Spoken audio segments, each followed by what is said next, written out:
Welcome to the Tech Egg. Don't get scrambled. Enjoy the video. You begin by selecting the columns you'll combine. This sets the range Excel will use. Once done, decide whether to create a new column or place results on a new sheet. This prevents accidental overwrite. Make sure to copy the sheet or save a backup. You'll thank yourself if something goes wrong.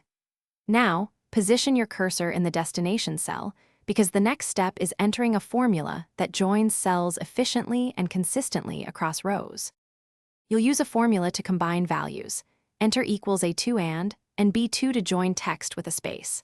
If a column has numbers or dates, wrap those cells in text. Format, so formatting stays consistent.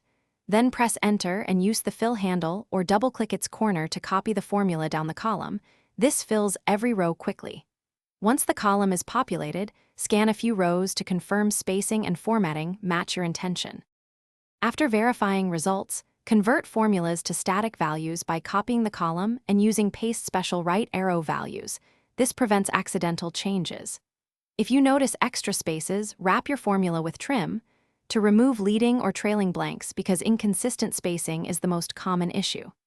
If errors persist, check for hidden characters, empty cells, or mixed types, text versus numbers, and normalize those cells. Then repeat the paste as values step to complete the process.